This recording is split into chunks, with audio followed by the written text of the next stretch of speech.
ஹே guys, யமஹாவோட next big launch பார்த்தீங்கன்னா இந்த 2024ல் XSR 155 லான்ச் பண்ண போகிறோம் அப்படிங்கிற மாதிரியான நியூஸ் எல்லாமே பார்த்தீங்கன்னா இப்போ வந்துகிட்டு இருக்கு.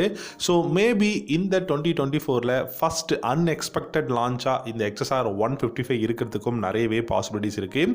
அப்படி இந்த XSR 155 இந்தியாவில் லான்ச் பண்ணாங்க அப்படின்னா என்ன கான்ஃபிகரேஷனில் என்ன ப்ரைஸில் லான்ச் பண்ண போகிறாங்க, எஃப்சிக்கு மேலே லான்ச் பண்ண போகிறாங்களா இல்லை எஃப்சிக்கு கீழே வந்து இதை பொசிஷன் பண்ண போகிறாங்களா அப்படிங்கிறதெல்லாம் டீட்டெயிலாக பார்க்கலாம்.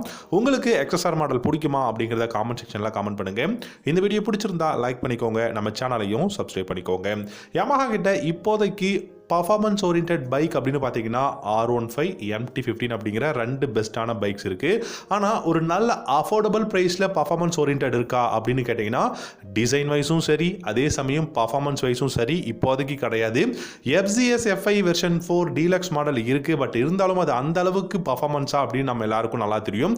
பெரிய அளவுக்கு இனிஷியல் பிக்கப்போ டாப் இன் பர்ஃபார்மன்ஸோ இல்லாத ஒரு பைக்.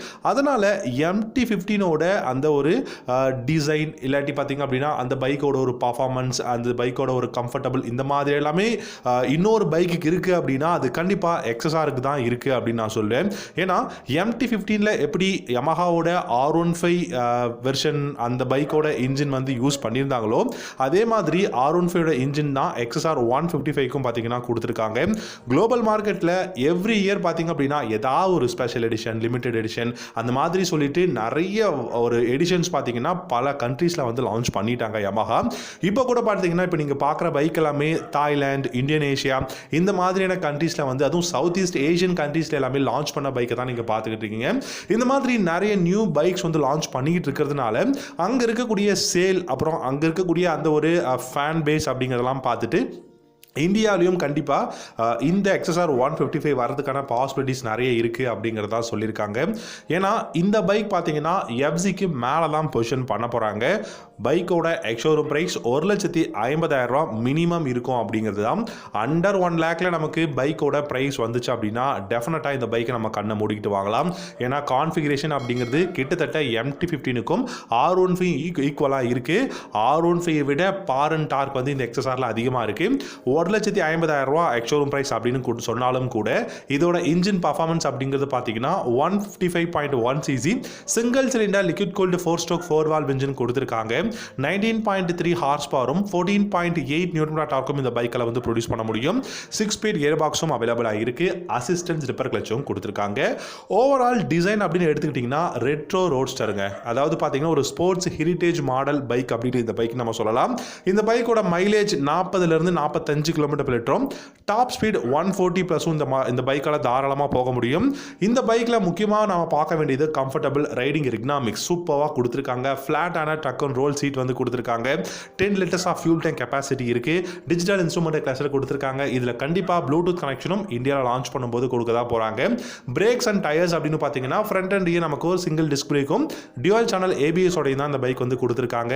அண்ட் இந்த பைக்கில் இன்னொரு விஷயம் அப்படின்னு பார்த்தீங்கன்னா பெஸ்ட்டாக இருக்குது சஸ்பென்ஷன்ஸ். இந்த பைக்கில் பார்த்தீங்கன்னா ஃப்ரண்ட்ல USD ஃப்ரண்ட் ஃபோக்ஸும் ரியரில் உங்களுக்கு மோனோஷாக் சஸ்பென்ஷனும் கொடுத்துருக்காங்க. ஓவராலாக நமக்கு தேவையான பெஸ்ட்டான கான்ஃபிகரேஷன் சூப்பராக கொடுத்துருக்காங்க. டிஜிட்டல் இன்ஸ்ட்ருமெண்ட் கிளஸ்டர்லேருந்து நல்ல dual channel ABS, USD front forks வரைக்கும் பெஸ்ட்டாக கொடுத்துருக்காங்க. ஆப்ரேட்டான ஹேண்டில் பார் இருக்குது. இந்த பைக் ஸ்பெஷலாக பார்த்தீங்கன்னா இந்த சிட்டிக்குள்ளே டிராஃபிக்கில் நம்ம யூஸ் பண்ணுறதுக்கு இல்லாட்டி ஒரு கம்யூட்டர் பைக்காக இந்த பைக்கை நம்ம தாராளமாகவே சூஸ் பண்ணலாம். MT15 மாதிரி ஒரு நல்ல ஹேண்ட்லிங்கும் இந்த பைக்கில் இருக்கும், நல்ல பில்டு குவாலிட்டியும் இருக்கும் அப்படிங்கிறது தான். இந்த பைக்கில் முக்கியமாக பார்க்க வேண்டியது லைட்டிங் செஷனுங்க. லைட்டிங் அப்படின்னு பார்த்தீங்கன்னா எல்லாமே LED தான் கொடுத்துருக்காங்க. ஆனால் இதில் முக்கியமாக பார்க்க வேண்டியது அந்த ஹெட்லாம்ப் வந்து நமக்கு சர்க்குலராக LED ஹெட்லாம்ப் கொடுத்துருக்கிறதுனால இதோட லுக் அப்படிங்கிறது வந்து சூப்பராக இருக்குங்க. சர்க்குலரான LED headlamp, LED tail lamp, indicators LED தான் கொடுக்க போகிறாங்க. ஏன்னா இந்தியாவில் எல்லா யமஹா பைக்ஸுக்கும் LED இண்டிகேட்டர்ஸ் வந்து மோஸ்ட்லி கொடுத்துட்டாங்க. அது பார்க்கும்போது நமக்கு இந்த பைக்லையும் LED இண்டிகேட்டர்ஸ் வந்து கொடுக்க தான் போகிறாங்க. இந்த பைக்கில் பார்த்தீங்கன்னா நிறைய வேரியண்ட்டும் இருக்குது, நிறைய எடிஷன்ஸும் பார்த்தீங்க அப்படின்னா கொடுத்துருக்காங்க. நிறைய எடிஷன்ஸ் இருந்தாலுமே இந்தியாவில் பார்த்தீங்க அப்படின்னா நமக்கு தாய்லாந்து இல்லாட்டி இந்தோனேஷியாவில் இருக்கக்கூடிய மாடல்ஸ் தான் இந்தியாலையும் வந்து லான்ச் பண்ண போகிறாங்க.